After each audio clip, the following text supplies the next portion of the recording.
Robert McBride is continuing his legal battle to retain his position as head of the Independent Police Investigative Directorate, Ipid. McBride lodged an urgent application in the Gauteng High Court on Thursday, immediately after the Portfolio Committee announced that his expired contract would not be renewed. Coincidentally, one of the top people that McBride was investigating, the former acting commissioner of police, Khomotso Phahlane, was arrested and paid bail today. The committee had to step in after McBride challenged Police Minister Becky Cele's authority to terminate his contract in court. We have on the line Robert McBride's lawyer, Jacques Marais. Jacques, good evening, welcome. Hi, Tim, how are you? I'm good. And why is Mr. McBride so keen, insisting on having his contract renewed? Well, Tim, it's a bit more than that. I think the important part to know is that Mr. McBride has never asserted a right to have his contract renewed. What he has asserted and what he continues to assert is that the decision on whether or not to renew his contract is one that firstly must be taken by the appropriate entity or authority, which is not the Minister of Police, and secondly, that whoever takes that decision must take it in a lawful way and not for an ulterior purpose. Well, let's take a look at the history, the background of this. How was he appointed? What was the lawful way then when he was appointed? Yes, it's a very good question. And in fact, the head of Ipid is appointed by Parliament, and in fact by the National Assembly, and is appointed for a period of 5 years, renewable for a further period of 5 years.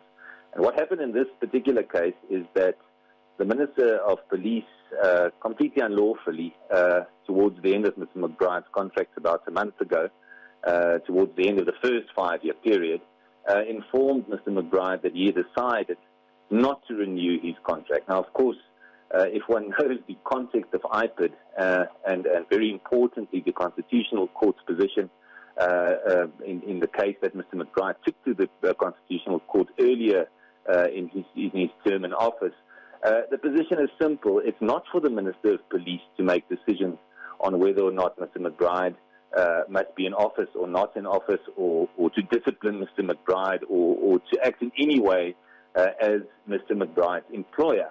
And that is exactly what happened, and that's what forced the first court application in this matter. And ultimately the Minister of Police conceded essentially to say, well, I understand now that I'm not the guy to take this decision.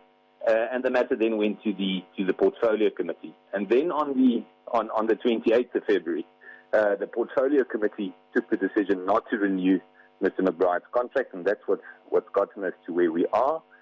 But of course, as I said, the Portfolio Committee, although they might have the power to take that decision, would still have to take the decision lawfully. So in other words, the Portfolio Committee would have to come to the decision with an open mind.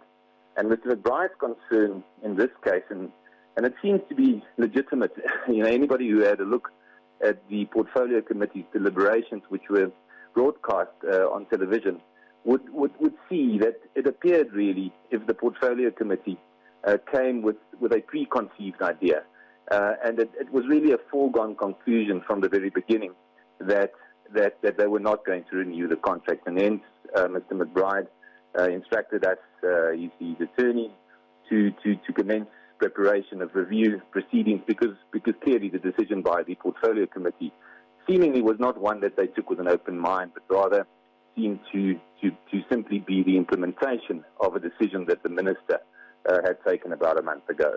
So what is it that you think will help you, Mr. McBride and his lawyers, come to accept the committee's decision? What are you looking for in this review?